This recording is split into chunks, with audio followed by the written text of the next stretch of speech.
audible? Yes, sir. Can you able to see my screen, which I am sharing? Yes, sir. It is visible. Okay, thanks.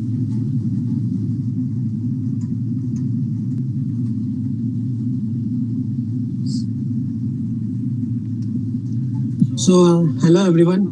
I am Himanshu Mishra. I am a PhD scholar in Department of Applied Mechanics, IIT Madras, and my research area is related to geophysical flows and how particles influence in the geophysical flows and so on. So for this course, I will be taking tutorial every week on Saturday.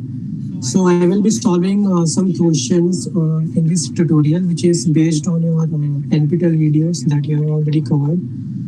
And today I am going to start with the basics of heat transfer, like the classification of various modes of the heat transfer and some basic concepts of heat transfer. And then I will be starting with the conduction mode of a heat transfer, and I will solve some problems. So majorly the problems I have taken from some of the particular books like Sengel and so on. So you may refer them for more detail. And yeah, so every week at around 3 to 5, I will have a tutorial class.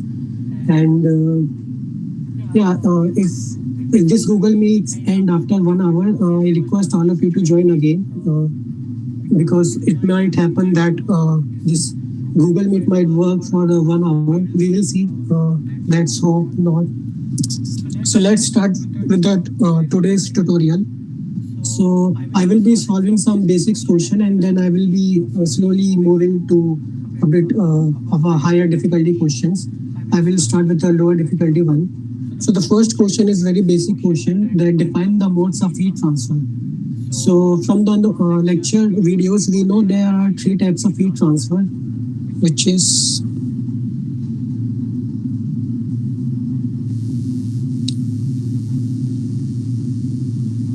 conduction,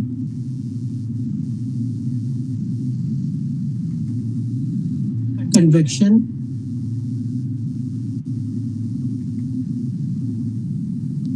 and radiation. So these are the three types or three modes of a heat transfer. Uh, so first, let's discuss about the conduction mode.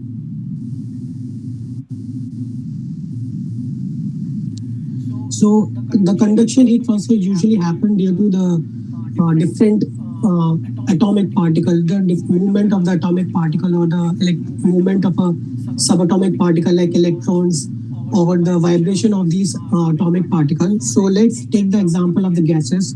So in gases, there are several atoms which are moving in the random direction with the random velocities. And if you want to calculate the energy of these moving electrons, the one way is to use the kinetic law, in which the concept is the velocity and the rotational movement of this subatomic particle actually determine the total energy content of this atomic particle. And based on the total energy content, we can just describe the temperature.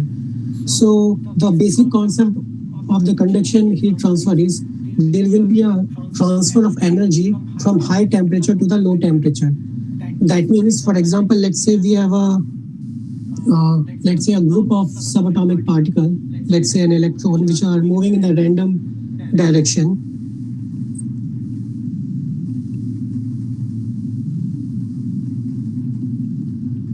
So here, let's say the case when electrons are moving with the higher velocities, that means they have a higher energy, and they, when you calculate, you will find they are in the higher temperature. They have a higher temperature, so they will move at higher velocities, and these higher velocity subatomic particle will collide with a low subatomic particle. Let's assume that in case 2, we have a low energy subatomic particle which are moving with a lower velocity. When this happens, there will be a net transfer of energy from high temperature to the low temperature. So there will be some kind of an energy transfer. from high temperature to the low temperature, and this is a very basic concept of the conduction heat transfer. So even in the solid, the conduction heat transfer usually happen due to the lattice vibration of the atom. Since in solid we cannot find this freely movement atomic particles, but rather you can find some freely movement electrons and some bound atom in the lattice. So there are two ways in the solid which via which this conduction heat transfer take place. One is due to the lattice vibration. So in this, what happens that the atoms are closely bound together in the lattice, and one atom can receive a higher energy, it start vibrating, and the subsequent atom are at a lower energy. So the atom which is vibrating, it actually passes its energy to its subsequent atoms, and that subsequent atom is again started vibrating. So there is a lattice wave which is created, which is moving in some specific direction, and this specific direction is the same from high temperature to the low temperature. So this is one of the mechanism of a conduction in the solid bodies. The second mechanism is due to the free electrons. So in conductors, there are a lot of free electrons which are moving around in the solid. And the concept is same, that these free electrons actually collide with the lattice or some other free electrons, and then they will impart their energy to the next subatomic particle. So in this way, there is a direction created in which there is a transfer of energy, and that direction is decided by the temperature gradient. So this is the concept of the heat transfer, or sorry, conduction heat transfer. So this conduction heat transfer actually governed by the Fourier's law, which is can be written as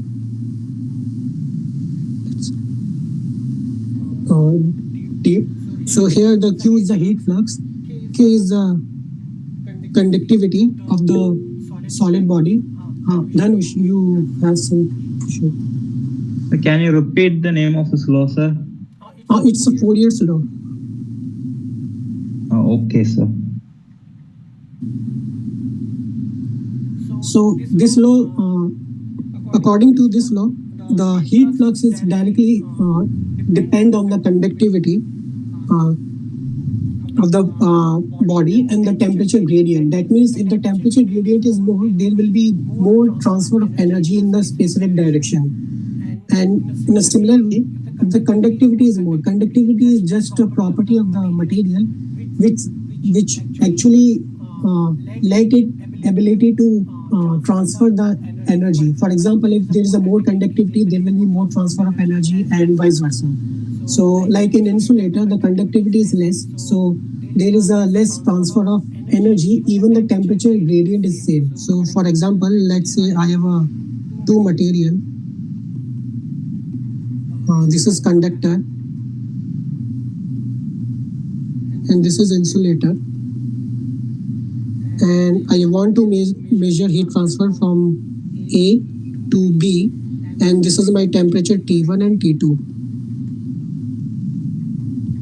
So we know that the conductivity of conductor, thermal conductivity of conductor is more than the insulator. So even if my temperature difference in both the cases, T1 of conductor equal to T1 of insulator, and so with T2,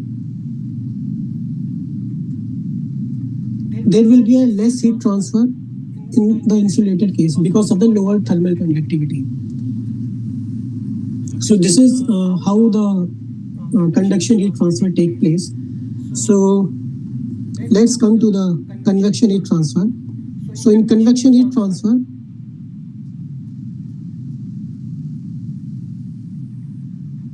there are two modes via which the heat transfer can take place. One is similar to the conduction, where there is an electron or a subatomic particle which are colliding with each other. So this is the one mechanism. And the second mechanism of bulk motion of a fluid. So for example, let's say you have a subatomic particle. So on collision of this subatomic particle, you have a big specific mode of a heat transfer, which is conduction. Now there is a bulk or aggregate of this subatomic particle which is moving So this bulk is moving in some random direction, and this bulk is the subatomic particle inside the bulk is together every time. So the convection heat transfer is due to the movement of this bulk and via interaction of this bulk to the other subatomic particle. So this is at the microscopic or the subatomic level. At a macroscopic level, in which we can able to see from our eyes, the convection heat transfer is due to the bulk motion of the fluid. So let's say this is my flow, this is my stream, and you can just take a imaginary fluid parcel. So this is my fluid parcel, let's say water parcel. This water parcel will move in some specific direction, and when it come with the contact of your hand, let's say your hand, you will feel some cooling effect. This cooling effect is due to the convection heat transfer because of this bulb is in contact with your hand and it is continuously moving also. So in case, let's say, consider a situation where this bulk stop moving and just become to a rest position. In that case, the heat transfer is due to the conduction. It is just due to the movement of this subatomic particle inside this fluid parcel. But when this same fluid parcel start moving, then the mode of the heat transfer will be the convection mode of heat transfer. So this convection mode of heat transfer always requires some kind of a movement of a bulk particle or movement of an aggregate of a subatomic particle. So here the convection mathematically the convection heat transfer actually governs by the Newton's law, which is, so here again Q is the heat flux, H is the heat transfer coefficient.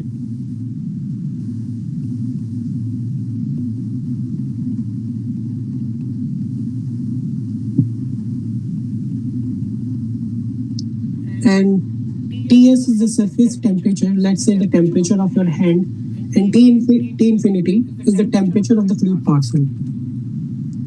So from the Newton's law, we will be able to calculate the heat transfer due to the convection. Now, majorly in the convection problem that we will see in the subsequent week, our main objective is usually to find this parameter, heat transfer coefficient. So more the heat transfer coefficient, more is the heat transfer by convection. So we will see that in the subsequent week that to determine this heat transfer coefficient is not very easy actually, because the heat transfer coefficient is actually depend on various parameters like velocity, density, kinematic viscosity, temperature, and tons of fluid parameters. And therefore, usually people determine this heat transfer coefficient via experiments or numerical simulations and all. So the primary focus in our subsequent week is to determine this heat transfer coefficient via several methods that we will see. And the last mechanism is the radiation heat transfer.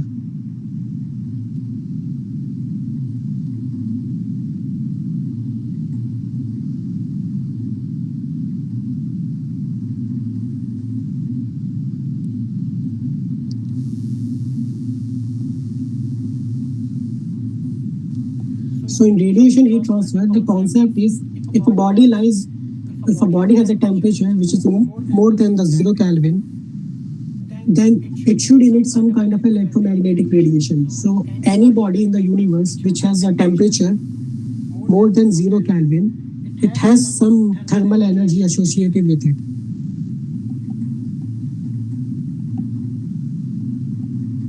And when this energy it releases via electromagnetic radiation. It can be anything like infrared wave or it can be like in the visible spectrum or so on.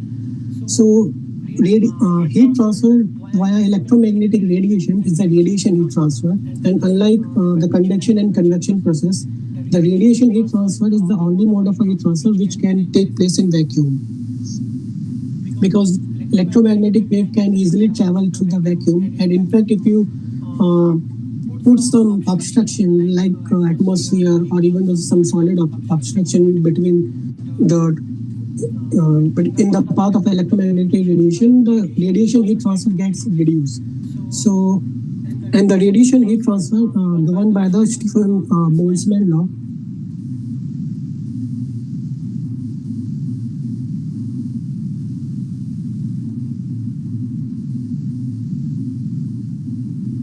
So here, this is sigma is the Stephen Boltzmann constant, and T is the temperature. So according to this law, the radiation heat transfer is depend on the fourth of the power of temperature, and temperature this temperature is the surface temperature, which has a finite temperature, so finite surface temperature, and therefore it has a finite thermal energy. Now, when the electromagnetic radiation emit from the surface, its total heat transfer actually governed by the emissivity. For example, this equation is actually valid for the black body. Black body means that it can able to emit maximum amount of energy, but black body is a very ideal situation. In reality, any body cannot able to emit all of the energy, and it actually emit only some fraction of the energy, and that fraction is determined by this emissivity.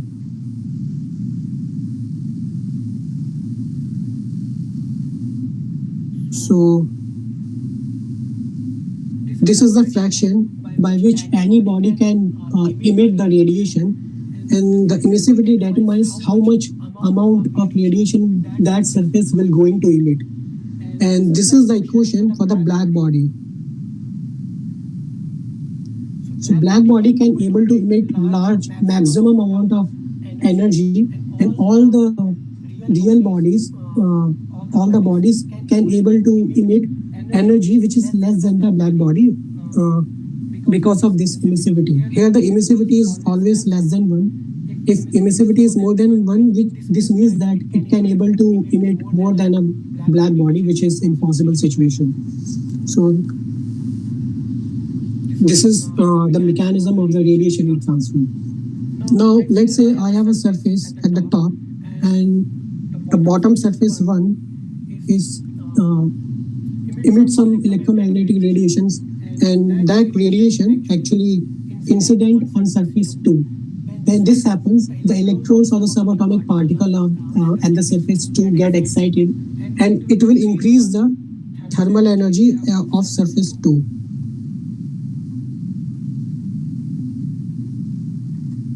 Now when the thermal energy of surface 2 increases, it started emitting the radiation as well. So surface 2 also started emitting some electromagnetic radiation, and this radiation is known as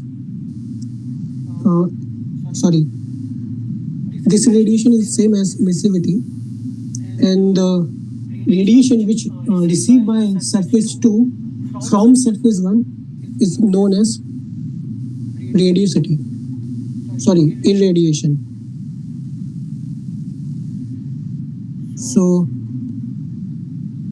irradiation is the radiation which is received from surface 1, and emissivity is the radiation which is come out of the surface. So in brief, we have 3 modes of heat transfer: conduction, which is governed by the Fourier's law, and convection, which is governed by the Newton's law, and the radiation, which is governed by the Stephen Boltzmann law. So the convection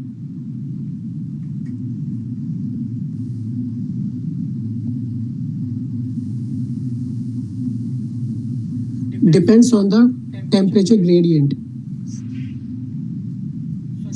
Conduction. Conduction depends on the temperature gradient that we have seen in the Fourier's law. Convection, we have seen that it depends on the temperature difference. Here. And the radiation depends on the temperature of the surface, or to be more specific, temperature to the power of 4. So, yeah, any doubt in the first question? No, sir. Okay. So let's move to the different question. So define the thermal diffusivity. So any imagine a solid body. Now any solid body will be having some specific property like property of conducting heat, property of storing the heat. So we discussed in the last question that the property of transferring the heat from one point to other point will be done by the conduction mode, and this property is actually measured by the conduction, which is K.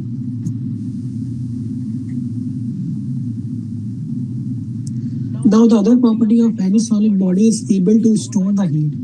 That means if you given the energy to any solid body, instead of transferring that energy, how much energy can solid body can able to store uh, for some infinity amount of time, and that property can be able to measure with the heat capacity of the body, which is Cp. Now this Cp measure the total storage of the energy content, and thermal conductivity K, this measure the transfer of energy from one point to another point via conduction. So thermal diffusivity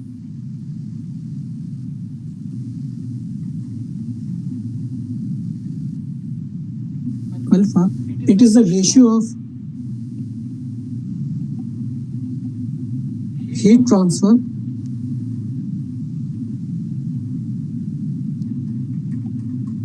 and the storage of heat. So more mathematically, I can write as, so here K is my thermal conductivity, Cp is my specific heat of the body, and rho is the density of the body. So thermal diffusivity is the ratio of a heat transfer and how much amount of heat it body can able to store.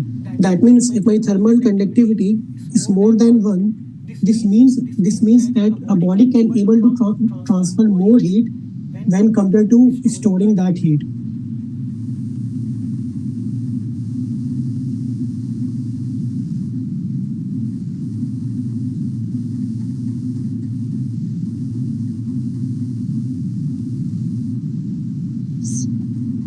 And when my thermal diffusivity is less than 1, which means that body can able to store that heat more and it can able to transfer heat less comparatively.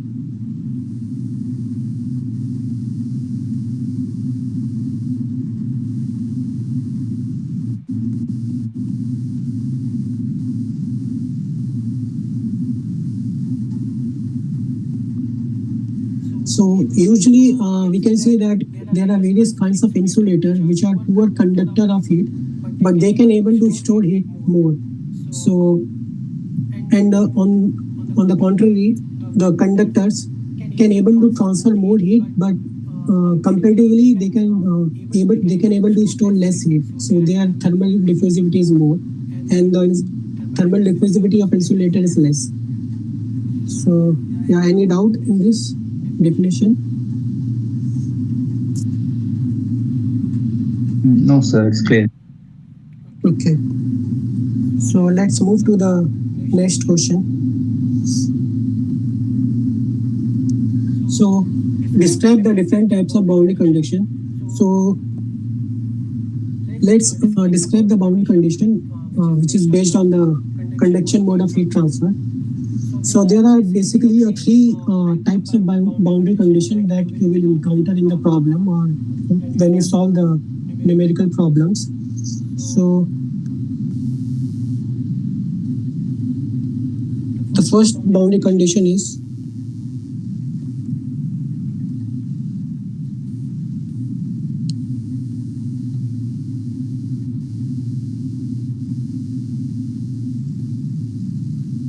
constant surface temperature.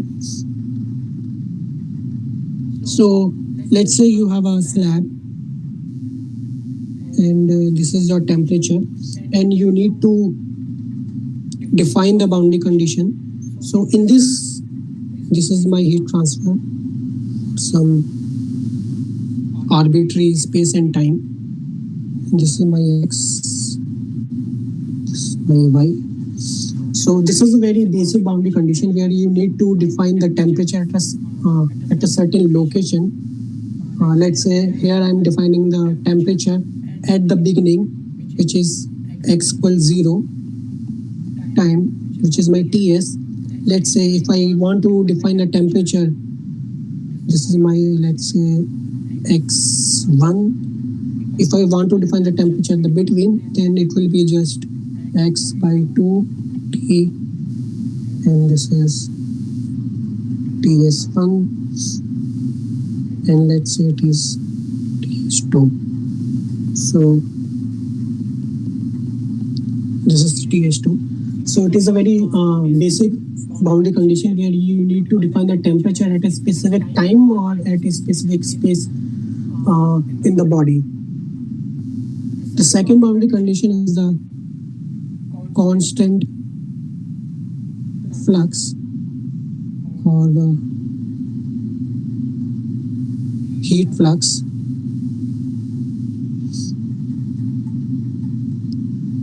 So there are two cases in it.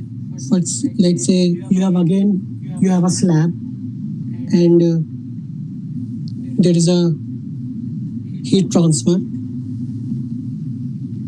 and there is some kind of a heat flux which you are putting at the left side of the slab. So in that case, if you want to put some boundary condition at x equals 0 here, this is my x. So at x equals 0, you can use the Fourier's law here. So we have seen that the heat flux will be minus k dou t by dou x. So this will be the heat flux relation for the whole body, but we need to determine the boundary condition at x equal to 0. So we need to determine the temperature, this temperature gradient at x equal to 0. So my heat flux boundary condition will be dou t by dou x at x equal to 0. So that means if you have a temperature profile, let's say my temperature profile is 1 by x square, and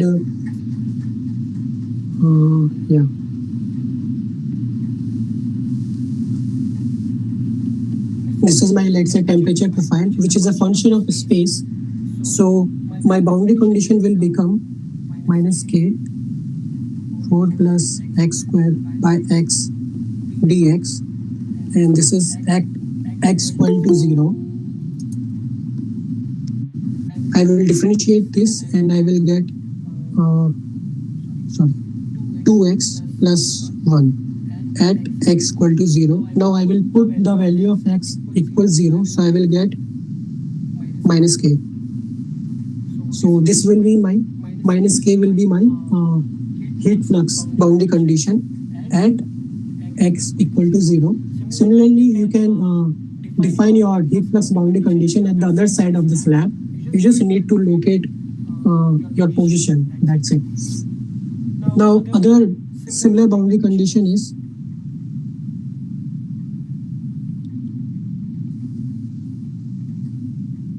adiabatic boundary condition.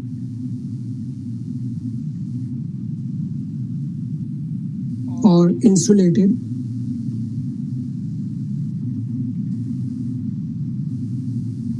boundary condition. So in this condition, my heat flux will be 0. So there will be no heat flux here. So again, we have to use the Fourier's law. So this is x. This is at x equals 0.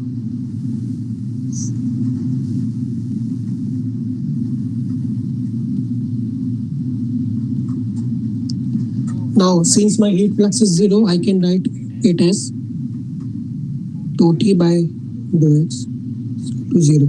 So this will be my adiabatic or insulated boundary condition, in which the heat flux at the insulated surface will be 0. Now, my third type of boundary condition is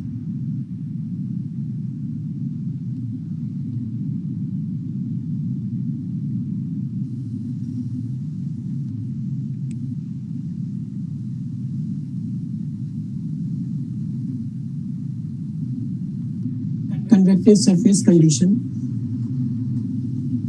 So let's say you have a surface here, and there is a heat transfer by conduction inside the surface, and there is a fluid here.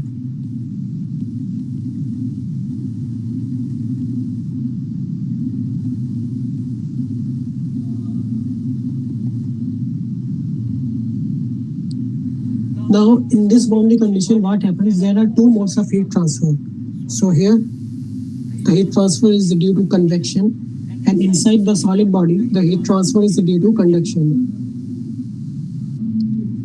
So, as we saw in the previous questions, that to determine the heat transfer due to convection, we had to use the Newton's law, and to determine the conduction, we should use the Fourier's law. So at x equals 0,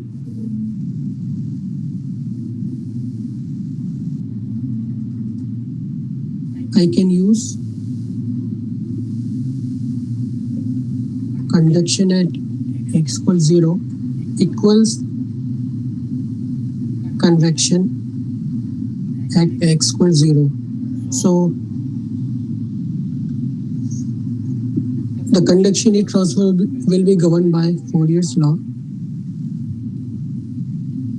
equal to the convection is by Newton's law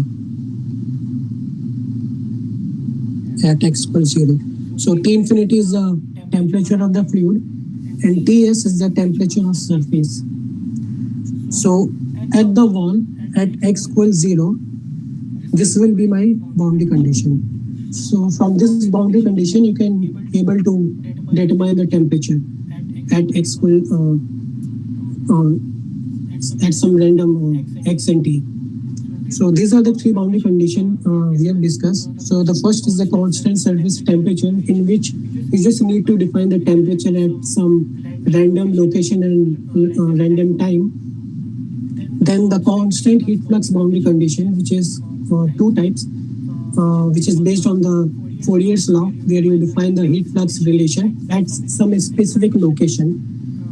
In the other, you have a adiabatic boundary condition where the heat flux is 0. So you just have a temperature gradient equal to 0 at some specific location. So in all the cases, we have seen the location at x equals to 0. In the third, we use a different mode of heat transfer where there is a convection and conduction is going on. And at a specific location, let's say x equals 0, we use the Newton's law and the Fourier's law together to define the boundary condition. You can also use the radiation like Stephen Boltzmann law or conduction in case there is a radiation heat transfer here. So if there is a radiation heat transfer here and there is a conduction here, then you can equate the Stephen Boltzmann law and the Fourier's law with each other at x equal to 0 to define the boundary condition. Or if you want to define at some other location, let's say x equals L or so on, you can do that. So any question in this?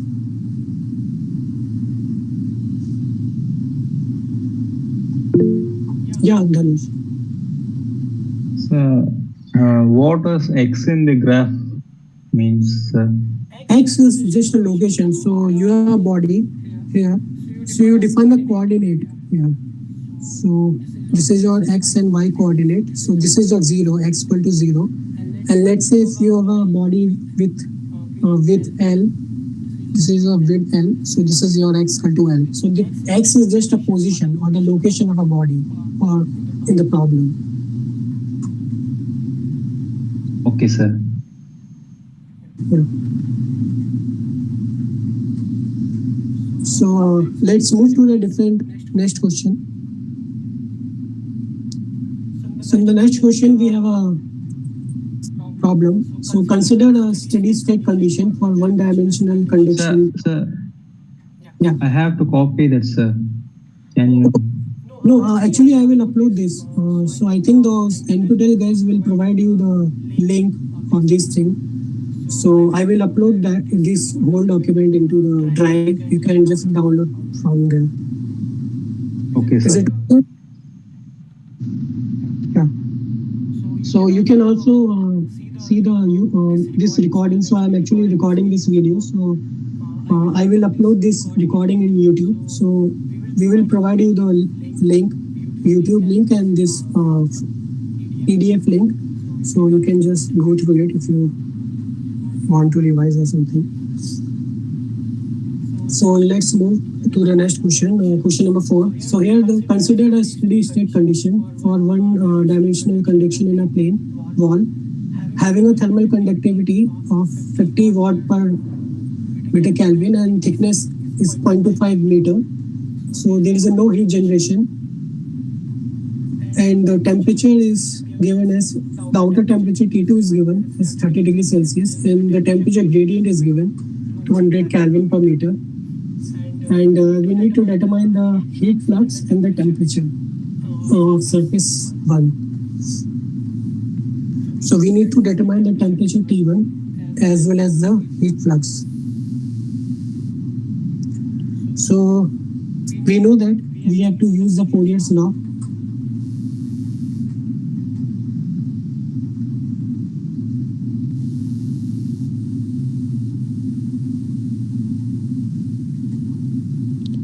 So this is the conduction mode of heat transfer. So we will use the Fourier's law. So we have already given temperature gradient, which is 200 Kelvin per meter, and the thermal conductivity is 50. So we just need to put the values here. Multiply by 200, which is 10 kilowatt per meter square. So this is my heat flux. Now I already got my heat flux. I want to determine the temperature of the outer surface. So I can write temperature gradient as T1 minus T2, and so this is my L. So L is the weight of this body. So I already know this dt by dx. I know this, and the weight is also given L 0.25 meter. So I also know this. I have to find this thing T1.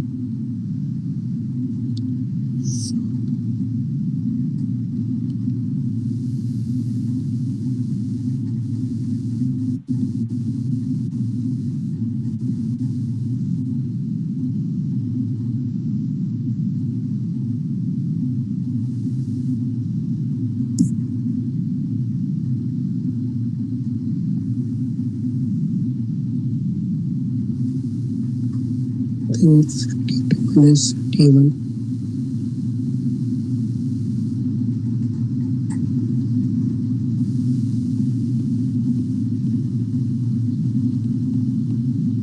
So we just need to put the values. So T2 is given as 30 degrees Celsius, and the weight of the body is 0.25, and the temperature gradient is 200 Kelvin per meter. So on solving this, we will get the temperature T1 is 20 degrees Celsius. So I'm writing in a positive quantity. We will get minus 20 degrees Celsius. So this is my temperature at 0.1, and my heat flux is 10 kilowatt per meter square. So in this question, we have given the temperature T2, we have given the dimension, and we have given the temperature gradient dt by dx, and we need to find the T1 temperature at the other side and the heat flux. So we just use the Fourier's law to find the heat flux, and we use the same law. We use the temperature gradient relation to find the temperature on the other side, because we already given temperature gradient in the question. So is it clear? No, Sir, the answer is -10. Sir, can you explain the units? I'm not that good with units.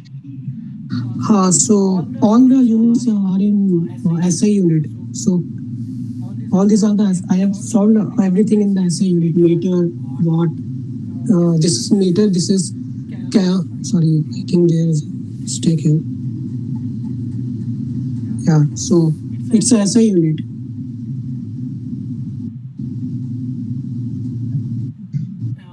Is it the same thing you are asking?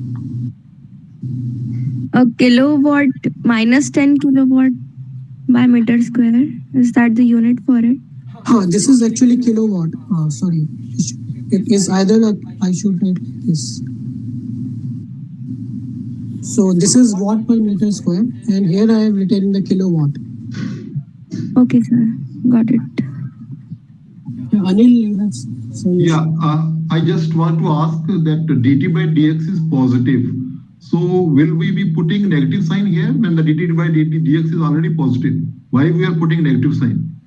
The negative sign is coming to this formula actually. So we usually write the Fourier's law with a negative sign.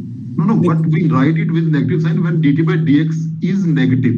But here the dt by dx is positive. Because we want to make that heat flux positive always. And this dt by dx is here already positive, so we will not be putting negative sign. No, so here the dt by dx is positive, right? Because Yeah. we found the T1 is okay. Yeah, I got your point. Yes. Yeah. Yeah. So we should not be putting negative sign here because dt by dx is already positive. Yeah, so it actually depends how you are writing the dt by dx. So here I'm written in T2 minus T1. So in that case, it is better to put the minus sign 0.25. So here, yeah. So this, if you write T2 minus T1, then you can put the minus sign. Otherwise, you can go with a positive sign because the sign is actually depend on this T1 and T2 and this position x1 and x2. So x1 is 0 and x2 is L and so on. Yeah. No, but that sign will depend upon the direction of heat flow. That we always write it T2 minus, that the heat is always flowing from high to low temperature and the final temperature is always lower. So that's why the dt by dx is always negative. Yes. That's why we are putting negative sign. But here dt by dx is already positive, so we will not be putting negative sign. Okay, so let's find out. So let's say I'm writing dt by dx x as a T2 minus T1 and x2 minus x1. Then it will be 0.25. No, sir, T2 should always be lower. T2 should always be lower than T1. Yes. Yeah. Yeah, so that means the heat transfer is from right to left, not left to right. Because the confusion here is that T2 minus T1. T2 is the final temperature to which the heat is flowing. Yeah, so in this case, the T2 will not be the final temperature and T1 will be the final temperature. Yeah. So the heat transfer will be from right to left, like this. From right to left, then we will be writing in the expression T1 minus T2, not T2 minus T1. Yeah, so basically you have to expand this expression.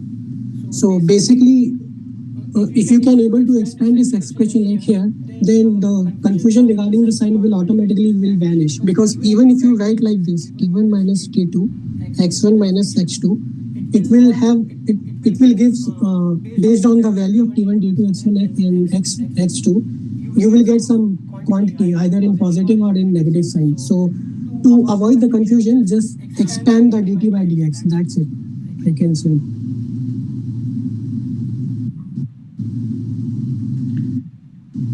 Okay, sir. Yeah.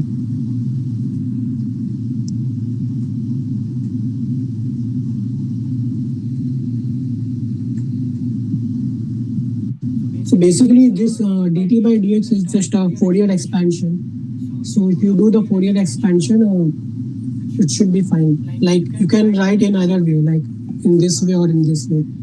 So maybe you can get a plus minus difference between these two, but it will give the same result. Like if, let's say if you get a negative heat transfer here, that will literally say that the heat transfer should be from the other side. And if it says the positive heat transfer, you get the positive heat transfer. In this case, that means it says that the direction of the heat transfer is correct that you are already assuming. So that is the only difference. No, sir. Actually, we are in the assignment. We are having both the options, that minus 10 as well as plus 10. Yeah. So that there will be a confusion if I am taking it that way, only 10, then the negative, which option we have to tick, that will be a problem because in the assignment it is there. Okay. Okay, you please check. That's all. Yeah. So I think the best way is to take the Taylor series expansion of dt by dx like this, and just I think you will get the correct answer. Even the sign you will get the correct. Okay then. Yeah. So let's move to the next question.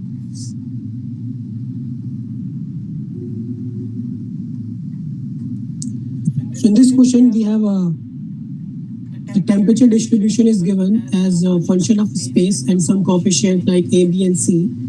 And the wall is 1 meter thick.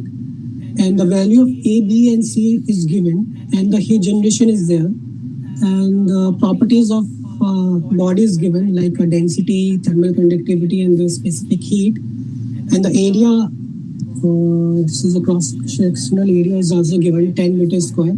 So in the first question, we need to determine the heat transfer entering the wall x equals 0 and leaving the wall x equals 1. Okay.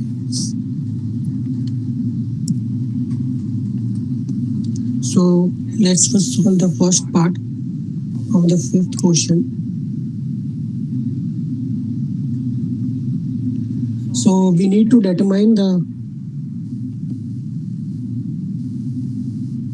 heat transfer at say 0.1 as well as 0.2. So heat transfer at 0.1 will be minus Ka by dou T by dou x at x equal to 0, and at 0.2 my heat transfer will be Ka at x equal to L. So you can also write like Q in and Q out. So this is my Q in, this is my Q out. So my QA will be Ka. I just put the temperature expression here.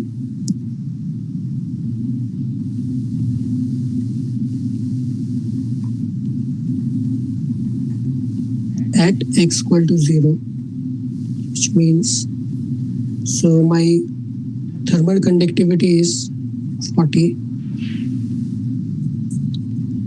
and the area is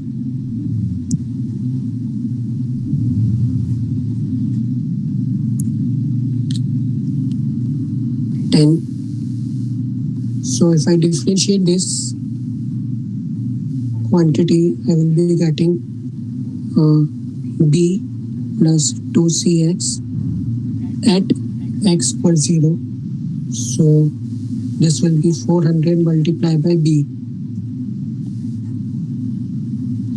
So B is my minus 300, so it will be 400, 300, which is 120 kilowatt. So this is my Q1. And similarly for Q2, so the Q2 is the heat transfer at x equals L.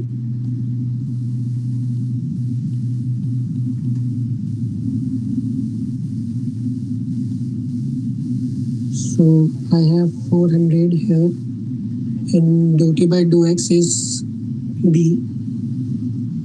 Oh, sorry, B plus 2CXL. So it will be B plus 2CL minus 300. So my L is 1 meter and C is minus 50. So now on solving this numerical expression, we will get Q2 as around 160 kilowatt. So my Q1 is 120 and my Q2, which is my Q out also, is 160 kilowatt. So here we determine the heat transfer rate at x equal L and at x equal to 0. Now for the second question,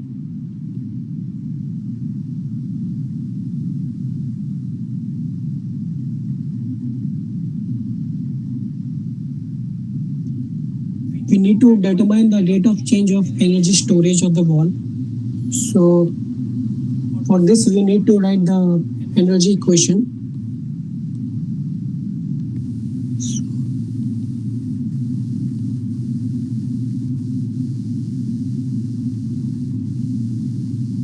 So this is my energy equation. So here there's a whatever energy I'm getting inside to the system. EG is the generation of energy, and E out is the energy which is going out, and the variation of energy with time or the energy storage is EST. So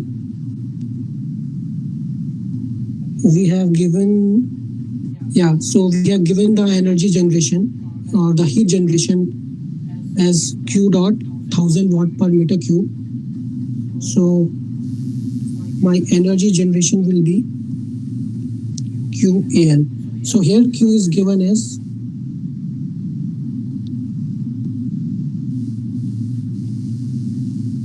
watt per meter cube. So this energy will be in watt, unit watt. And my input and output energy is just will be what we have calculated here in the previous question, Q1 and Q2. And we need to find the energy storage. So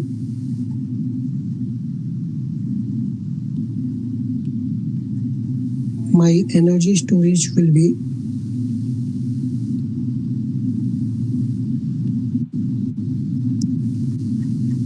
Q1 plus Q2. So we get Q1 as 120 kilowatt and Q0 is 1000 multiplied by area was 10 and L was 1. So all this is in kilowatt. So on solving this, we will get the energy storage is minus 30 kilowatt. So this will be my total energy storage based on the energy equation. So any question in till this? Sir, is it steady state or unsteady? It is a unsteady state. So if it is steady state, then that storage will be 0, I think.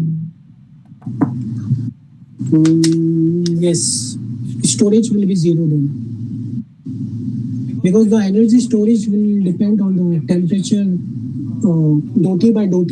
Sorry, the energy storage will be depend on change of temperature. Basically, it is rho Cp by dou. Sorry, this thing. So if the temperature is steady, which means the energy storage will be 0. That we will do in the third part of the question. Okay.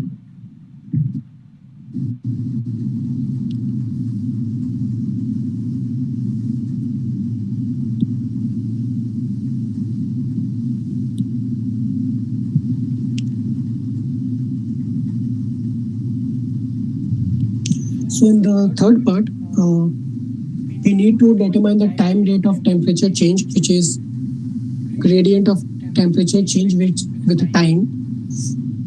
So we will be using the same energy equation here.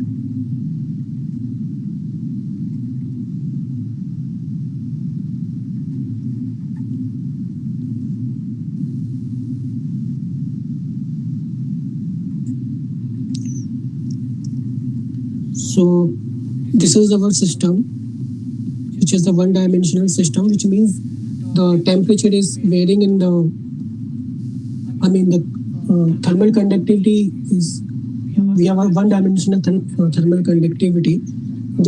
Here, dou T by dou X is only the non-zero quantity, and dou T by dou Y is zero. So this is a one-dimensional system. So the energy equation for the one-dimensional system will be rho Cp, and it will be K by, okay, I will write in the second order, and this is my heat generation. So this is my energy storage, this is the conduction, and this will be my heat generation. So I can write like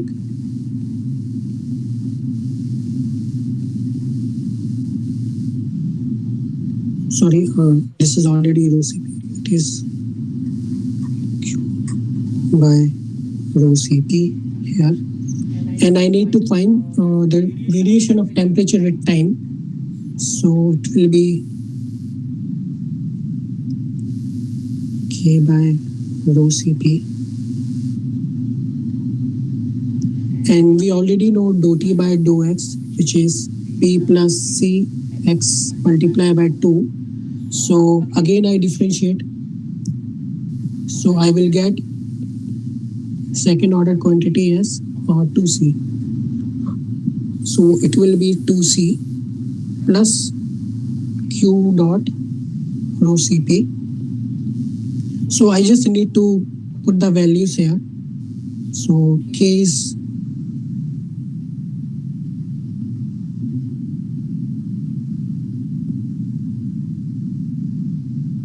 I forgot the K, 40,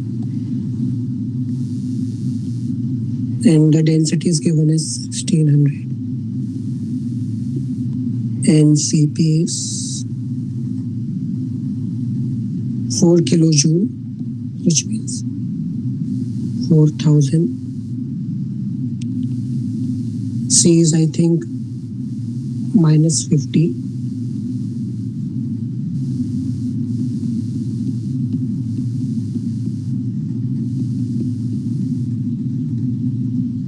So this is my temperature gradient with time. So we just need to solve this expression, and on solving this expression we will get change of temperature with time as 4.69 10 to the power minus 4 degrees Celsius per second. So this is my temperature gradient with time in all in SI units. So any question here?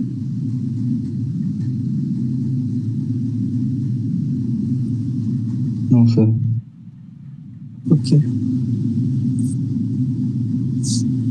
So let's move to the next question.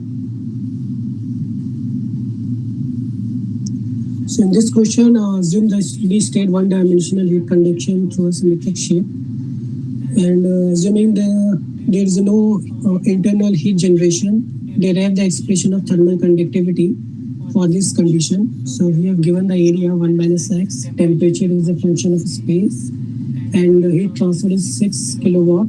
And okay, so we need to find the expression of thermal conductivity, which is a function of space here. So we just need to use Fourier's law. So here they said that there is no internal heat generation, which means that let's say the heat storage is also zero.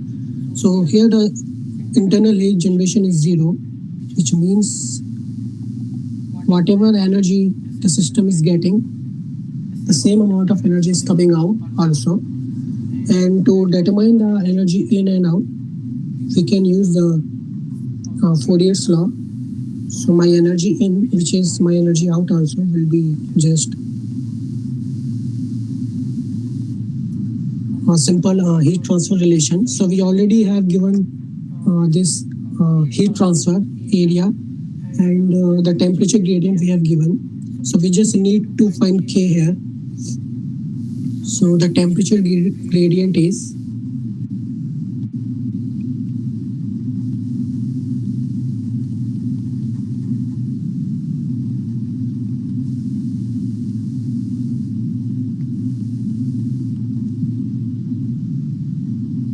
so we just need to substitute all the values here. Minus K is 1 minus X and my dou T by dou X is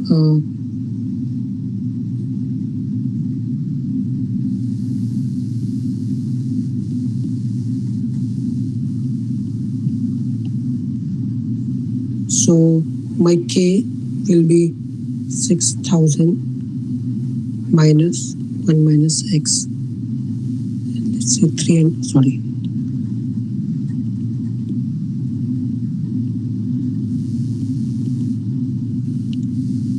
$6,000.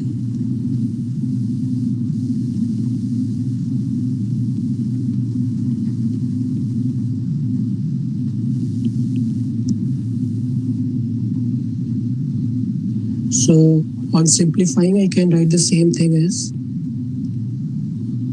1 minus X plus 2 plus 3X squared. So this is my thermal conductivity, which is a function of space X. So this was a simple problem. We are already given the heat transfer and temperature gradient, and we just need to find the temperature, thermal conductivity, which is a function of X.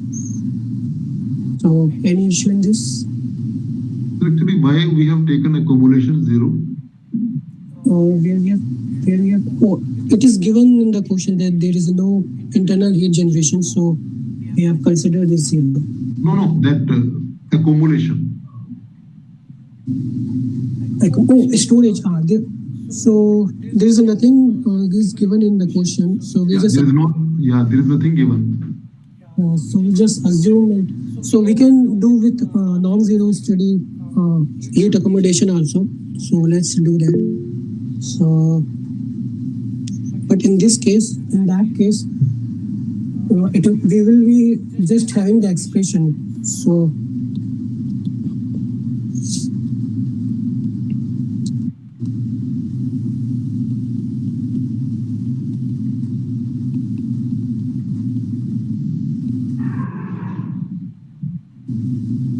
yeah, that's it.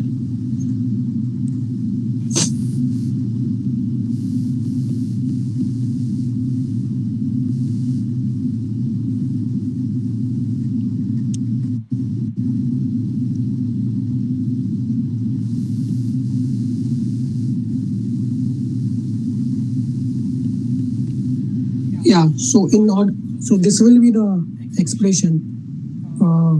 In case if you have a non-zero storage and a heat storage, you actually need a specific location. For example, let's say at x equal to 0, that's at the left part, you need to determine the thermal conductivity.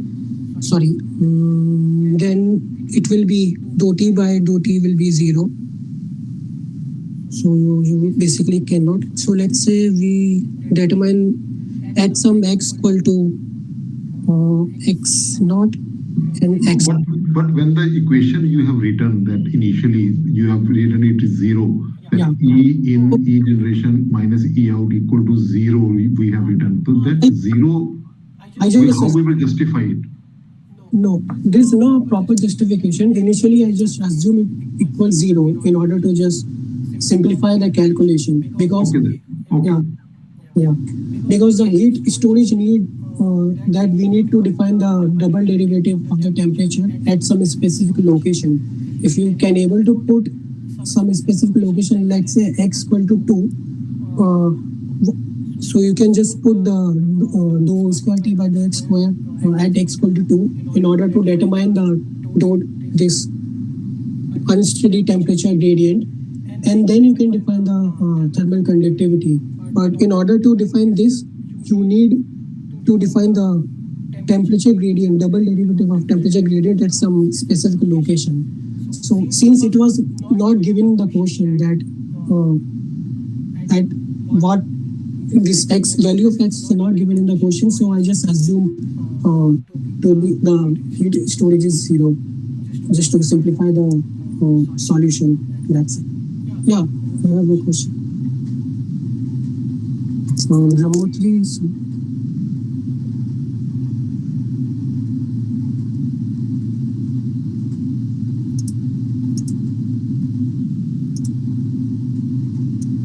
Ramotri, do you have a question?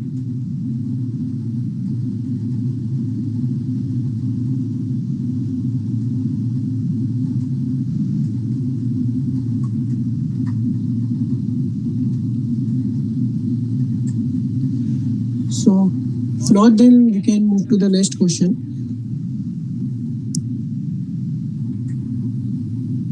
So, in the next question, we have a two-dimensional body now, and the gradient at surface A is found to be dou T by dou Y at 30 Kelvin per meter, and we need to determine the dou T by dou Y and dou T by dou X at surface B.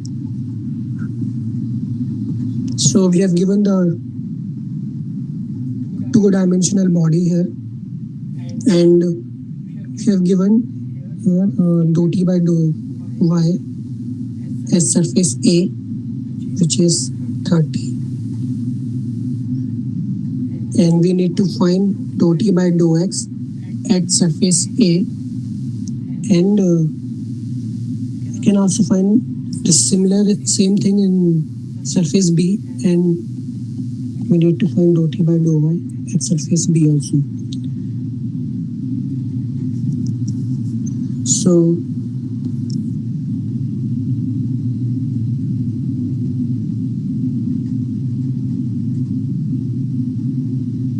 we have a dou T by dou Y given in the surface A, which means that there is a heat transfer in the Y direction.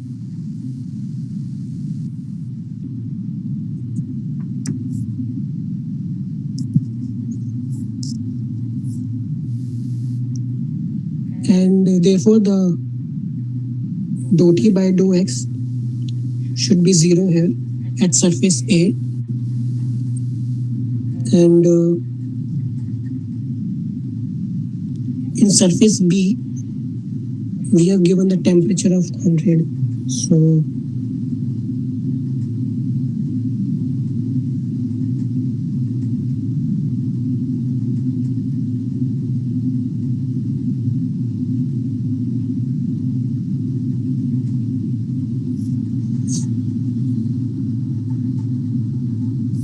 So we have a body here. Let's say this is my body, and this is my surface A, this is my surface B, and we have given dou T by, this is my surface A, this is my surface B. We have given the non-zero dou T by dou Y at surface A, which means the direction of the heat transfer here from this part is along the Y direction. And since all the surface except these things are insulated, that means there is no heat transfer through any of the surface. And at B, the heat transfer should be in X direction. X direction here. So we need to find. So from this analogy, we can able to relate that here at surface B, dou T by dou Y equal to 0, because the heat transfer is in the X direction here, and here dou T by dou X equal to 0, because the heat transfer is along the Y direction here. and every other surface is insulated. Sir, Yeah. how did you assume that the So heat transfer is in?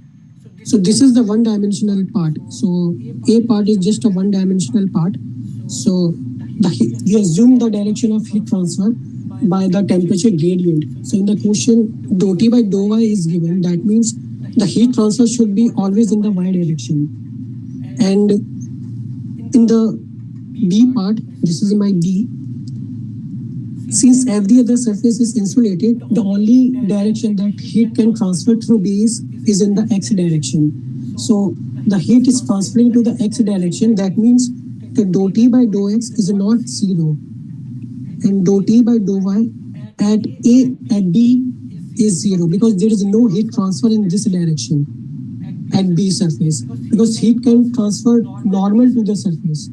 So here dou T by dou Okay, Y. sir. Yeah.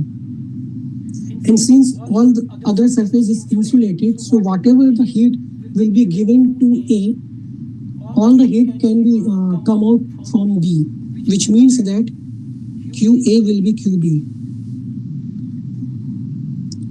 and QA will be given as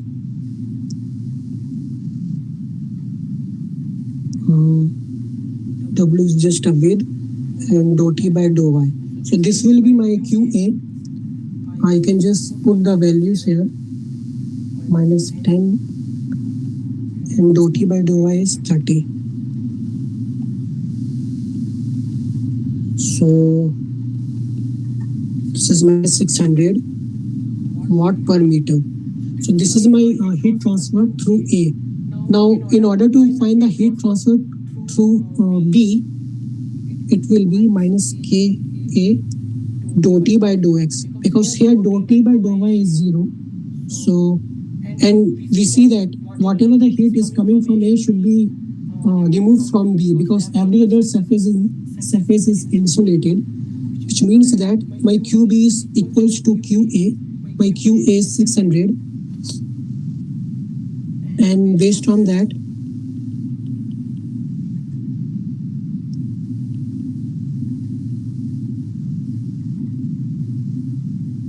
I can write dou T by dou X at B.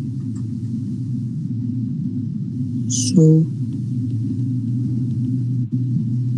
it will be 600.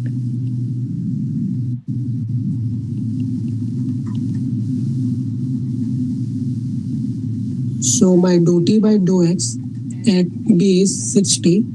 My dou T by dou Y, which is given in question at A, is 30.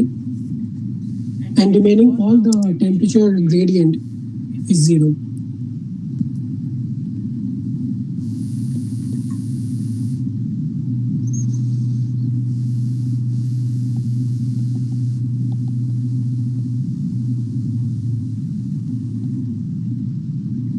So is this clear?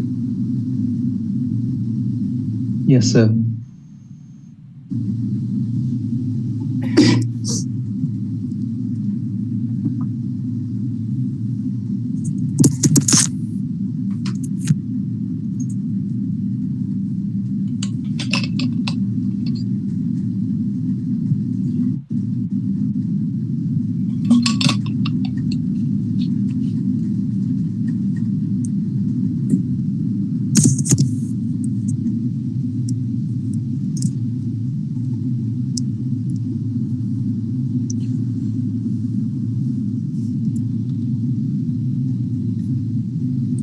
So let's move to the next question. So we will solve the 9th question first, and then we will come to the 8th.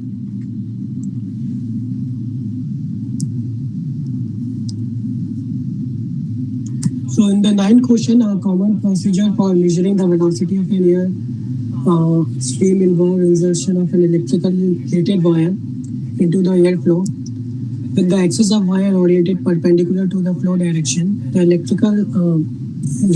dissipated in the electrical energy dissipated is assumed to be transferred by forced convection.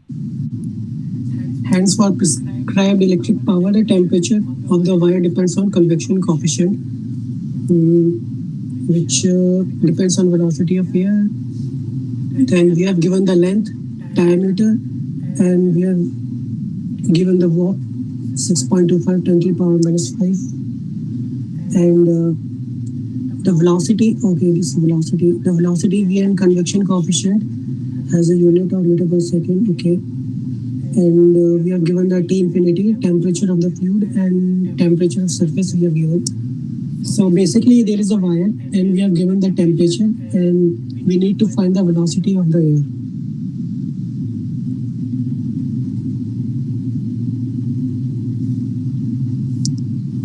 And the velocity of the air is a function of heat transfer coefficient, h square.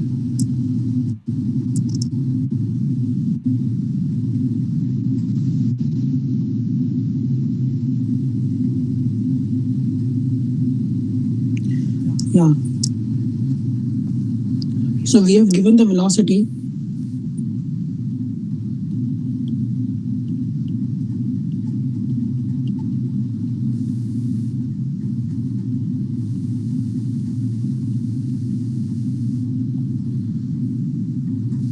Which is calibrated as a function as a function of heat transfer coefficient. So we need to find the heat transfer coefficient here, and for this we will be using the Newton's law of cooling. So according to the Newton's law of cooling, the heat transfer by convection is the function of temperature difference, and here area is, so there is a wire and there is a cross stream.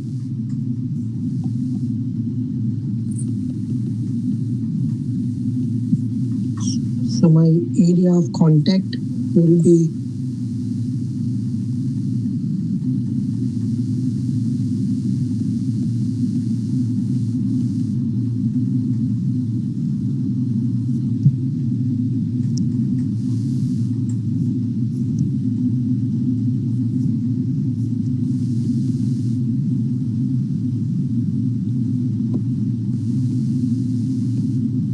so my area is meter square. The heat transfer is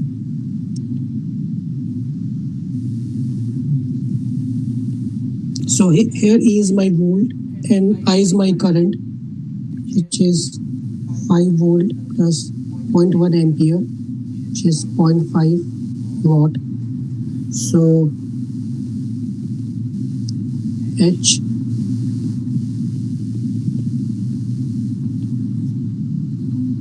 and my temperature difference is 75 minus 25, which is 50.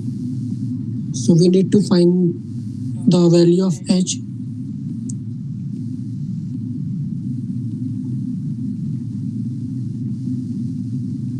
Which is around 318 watt per meter square Kelvin. So in order to determine the velocity, which is calibrated from experiments, or the velocity is given by 6.25 10 to the power minus 5 h square, which is 6.25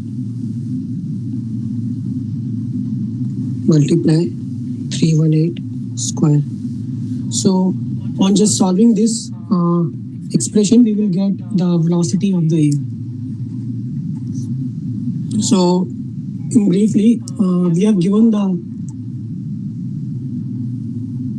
electrically heated wire, and there is a cross flow in that wire in order to just determine the velocity of the air. And by experimentally, the velocity of the air is calibrated as a function of heat transfer coefficient.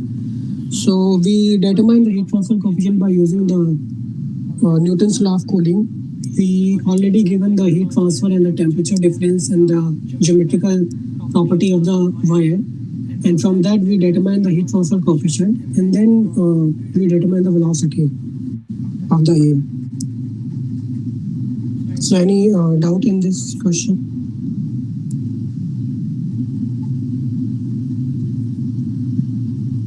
No, sir.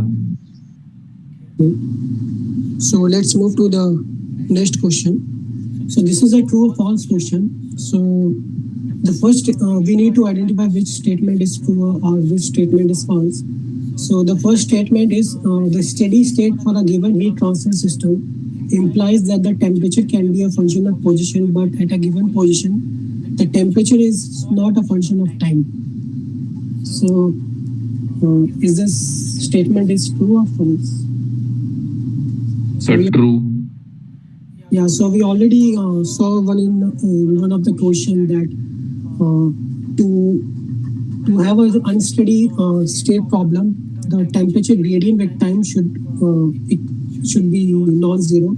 So this statement is true. The next statement is the Newton's law of cooling is a fundamental relation in convective heat transfer which cannot be derived but is the result of large number of experimental observations in a generalized form. So what about this statement? Sir, I guess it is also true. Yeah, so basically, Newton's law of cooling is an empirical relation which is derived from the experiments. So there's no theoretical calculation behind the Newton's law of cooling. So basically, there are a lot of experiments which are performed, and after those experiments, it is concluded that the heat transfer is actually directly depend on the temperature difference as well as the area. And based on the experiment result, we just get the Newton's law of cooling. So both the statement are true here. So let's move to the last question here, which is the eighth question. So eighth question is a bit complicated question. So here we need some trial and error method to solve this question. So that's why I'm solving this question in the last. So the question is about conduction and convection. So as it goes like humans are able to control their heat production rate and heat loss rate to maintain a nearly constant core temperature. So this is the temperature of the human body which is given. From the perspective of calculating heat transfer between a human body and its surrounding, we focus on a layer of skin and fat with its outer surface exposed to environment and its inner surface at a temperature slightly less than the core temperature, which is 35 degrees Celsius.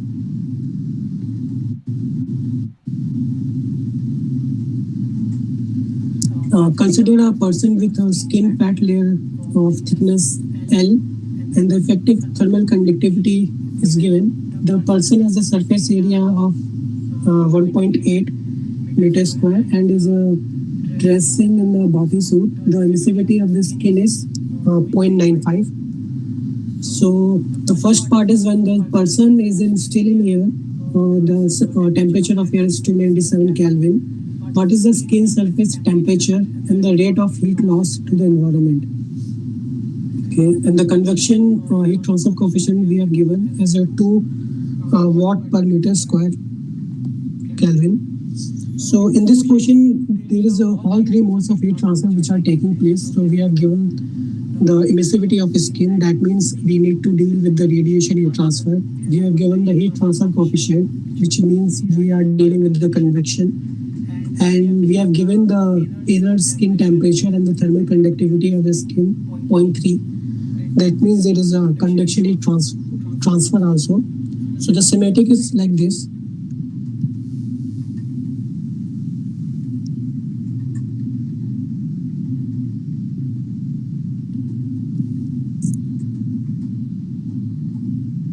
So this is my skin part and this is my outer part. So here heat transfer by conduction take place and there will be heat release into the environment due to convection as well as due to radiation. And there is no heat generation. Yeah, there is no heat generation inside the skin, which is obvious. So we need to determine the rate of heat loss to the environment as well as the surface temperature. Yeah. So we have given T1. This is my surface temperature. T1, or let's say Ti. Ti is 35 degrees Celsius.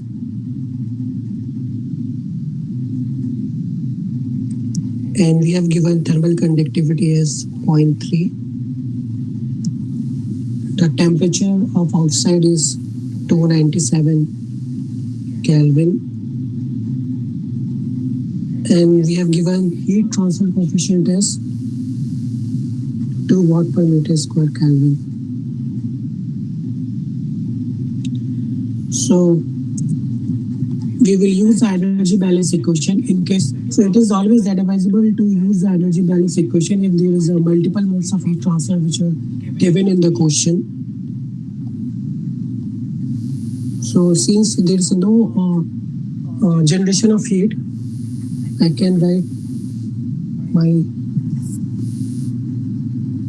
energy equation is simply just energy in and energy out. Here I am assuming the storage of heat inside the skin is 0. That means there is no variation of energy with time. So my energy inside the skin will be conduction, and my energy out will be the heat due to convection and heat due to radiation. So using the energy equation, I can write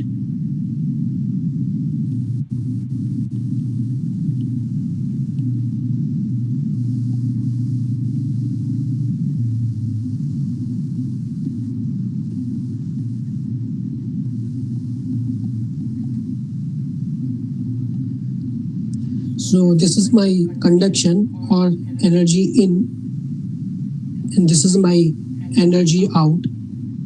This is my convection, and this is my radiation. So now the complicated part in this question is we need to determine Ts.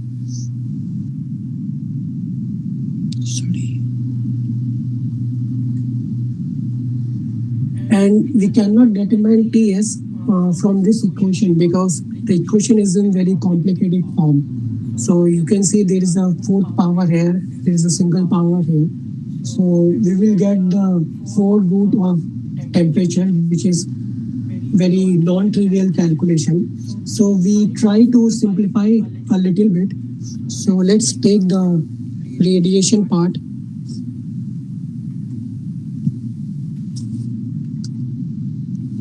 And I can simplify this expression mathematically as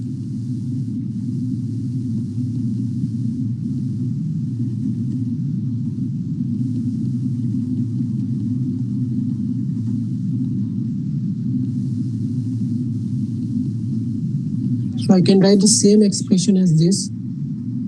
Now I can assume this part as some different constant. Let's say I name it as a radiation coefficient HR. So it will be Ts minus T infinity. Now the reason I do this because now the radiation heat transfer looks like a Newton's law of Coulomb. So from the equation 1, this is my equation 1, I can write this as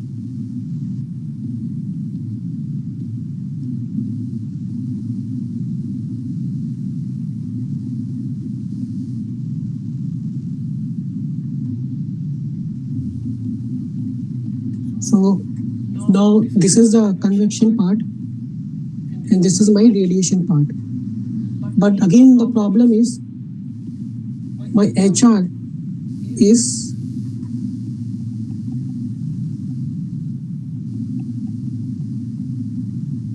function of temperature and we need to determine the temperature Ts and we need to determine the Ts, and since we don't have the surface temperature here, we cannot get the heat transfer coefficient by radiation even though we simplify the expression here. So we will use the trial and error method here because here HR is just a linearly depend on this on this sorry. So HR and H is linearly vary to input energy, which means that if even if I approximate the value of HR, just remind in the beginning of this tutorial, I said that in the convection heat transfer, our major objective is to find heat transfer coefficient in any way, like in via experiment or via simulation. And similarly, since the HR is very unknown quantity and it is very difficult to determine the HR, we will use the trial and error method. And in trial error method, even if we approximate the HR to some, not we don't want HR to be a very accurate quantity. For example, let's say we can able to approximate it with some reasonable figure. We can able to calculate the reasonable surface temperature. So, for example, let's say if I assume the TS surface temperature to be some, let's say 305, I'm just making a trial run here. So in that way, I can able to determine the value of HR. We already given the T infinity here. So my HR will be just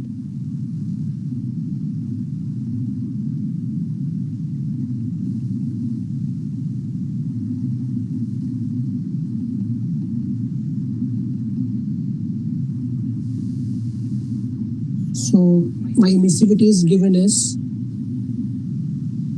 0.95.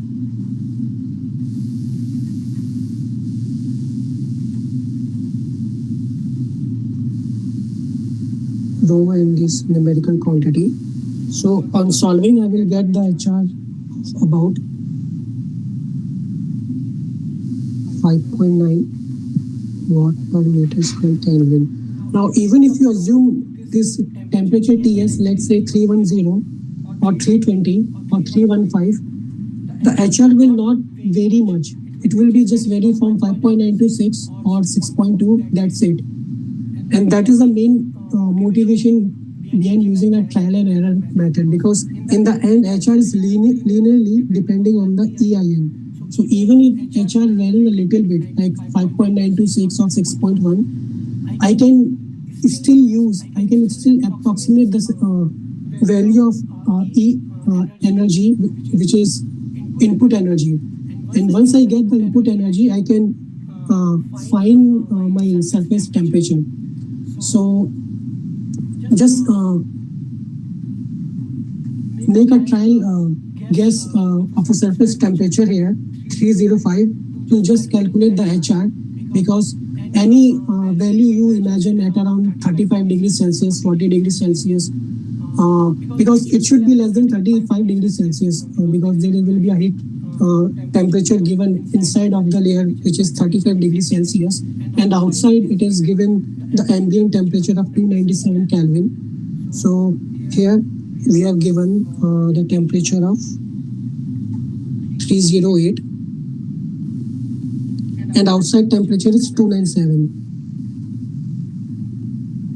So just guess the temperature, any temperature between this value, and whatever the value you will guess, there is a very narrow range. Whatever the value you guess, like 301, 302, 304, the value of HR will not fluctuate much. It will be always revolve around the 5.9. It may become 5.8, 5.7 or 6.1, but it will be always in a very narrow range.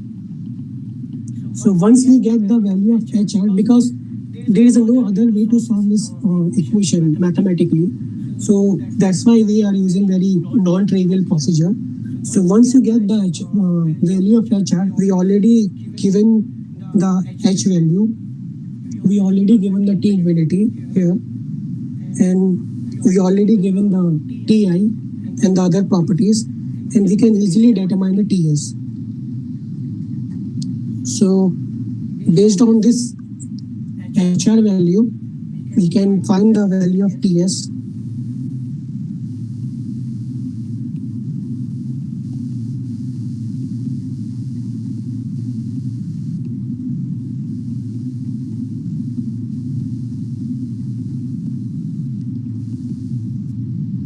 And on just putting the values, I will get the value of TS is 307.2 Kelvin. Yeah. Any doubt? So can we assume value for TS as any number? No, not the any number, because you have given the temperature. You have given the temperature limit in the question, like your ambient temperature is 297 and your innermost skin temperature is 308. So you have Okay, sir. guess in between this. Now the main concept is whatever the value you will guess, the value of HR will not fluctuate much. Even if you, let's say, guess 306 and I guess 299, the value of H much will be not much fluctuating. So it's a reasonable approximation to use, because otherwise we cannot solve such complicated equation.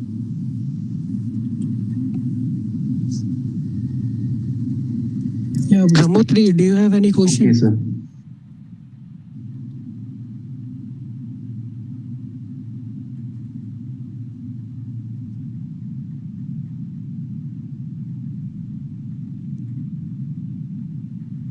Okay, so let's move to the next part of the question. So in the next part of the question, when the person is in water at T infinity 297, what is the skin surface temperature and the heat loss rate? And the heat transfer convection coefficient is 200. So I think it is the same question. We just need to put the HR equals 0. So here, this part will be 0 because there is no radiation heat transfer, and the equation becomes much easy. So we just need to solve this part here.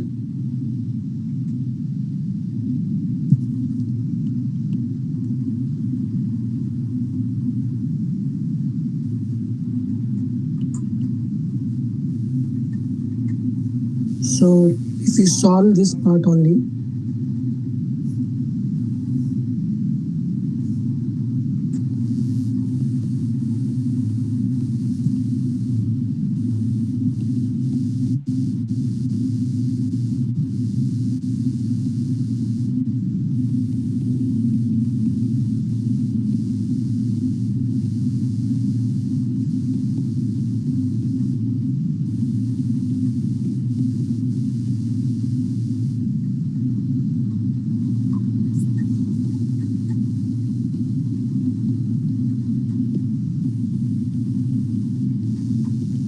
so this is your surface temperature.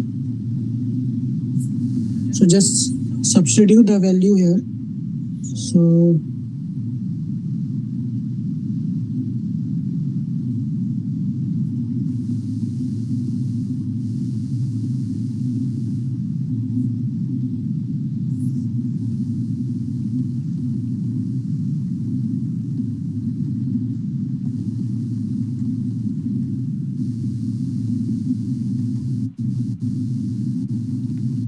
in case 0.3, when you solve, you will get temperature of surface around 300.7 Kelvin. And in order to solve the heat transfer,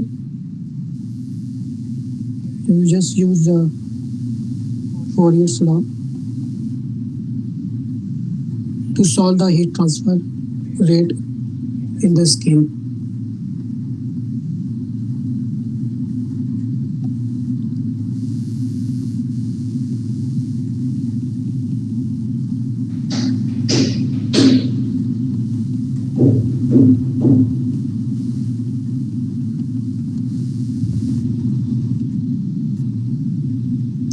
So it will be 1320 watt. So yeah, so let me just briefly revisit. So in this question, in the first part, we have given the all modes of heat transfer, and if you have given the all modes of heat transfer, it is always advisable to use the energy balance equation. we use the energy balance equation to find the surface temperature. We found the equation is a bit complicated. So actually I should solve the second part first, because in the second part, this is my second part and this is my first part. So in the second part of the question, you can use the mathematics itself to determine the temperature Ts, because there is only two modes. There was only two modes of heat transfer: conduction and convection. So you use the Fourier's law and the Newton's law in order to determine the surface temperature here.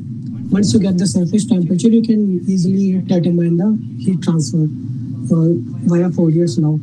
But in the more difficult part, in the first part, we have also given the radiation heat transfer. Now, in the radiation heat transfer, the temperature actually is a function of T to the power 4, which makes the equation unsolvable. So since the equation is unsolvable, we do not want to take the fourth power route. We use the trial and error method. Now, to the our advantage, we have given the two different limits of the temperature, 297 and one is 308. And we are sure that the temperature we will guess for using the trial and error method should come between these things, 308 and 297, in order to find the radiation heat transfer. So in order to just find the radiation heat transfer, we guess the temperature. I just guess here 305. You can even guess 304, 303. Just it should be less than 308 and more than 297. That's it. And I got the HR value is 5.9. And once I get the HR value, I can able to find the surface temperature quite easily then. So any doubt in this question? No, sir. It's clear. Okay. So if you have any doubt, whatever we have done today, you can just ask.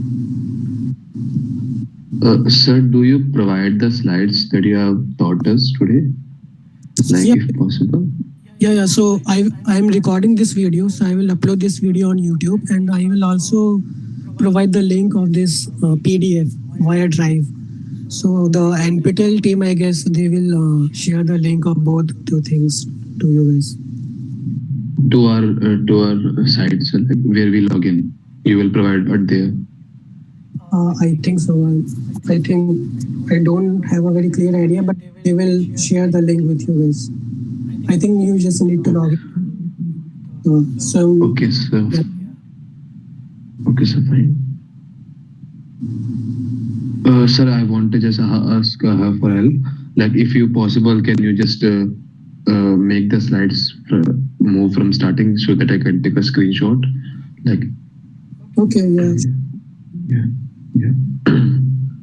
Yeah, sir. You can move it.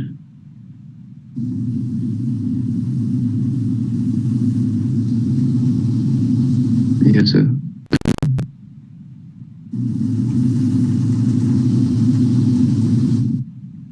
Yep, sir. Done. Sorry.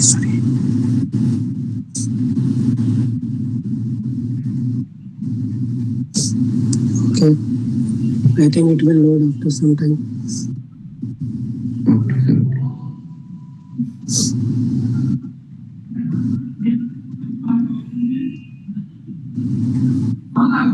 I think it vanished. Yeah, okay. Yes, sir. I will Okay, provide sir. right and again. Yeah. Okay, sir. Thank you, sir. Then thank you for today. I mean, that's it for today. We will meet next week, same time, 3 to 5. Okay, sir. Okay. Thank you, sir. Thank you, sir. Thank you, sir.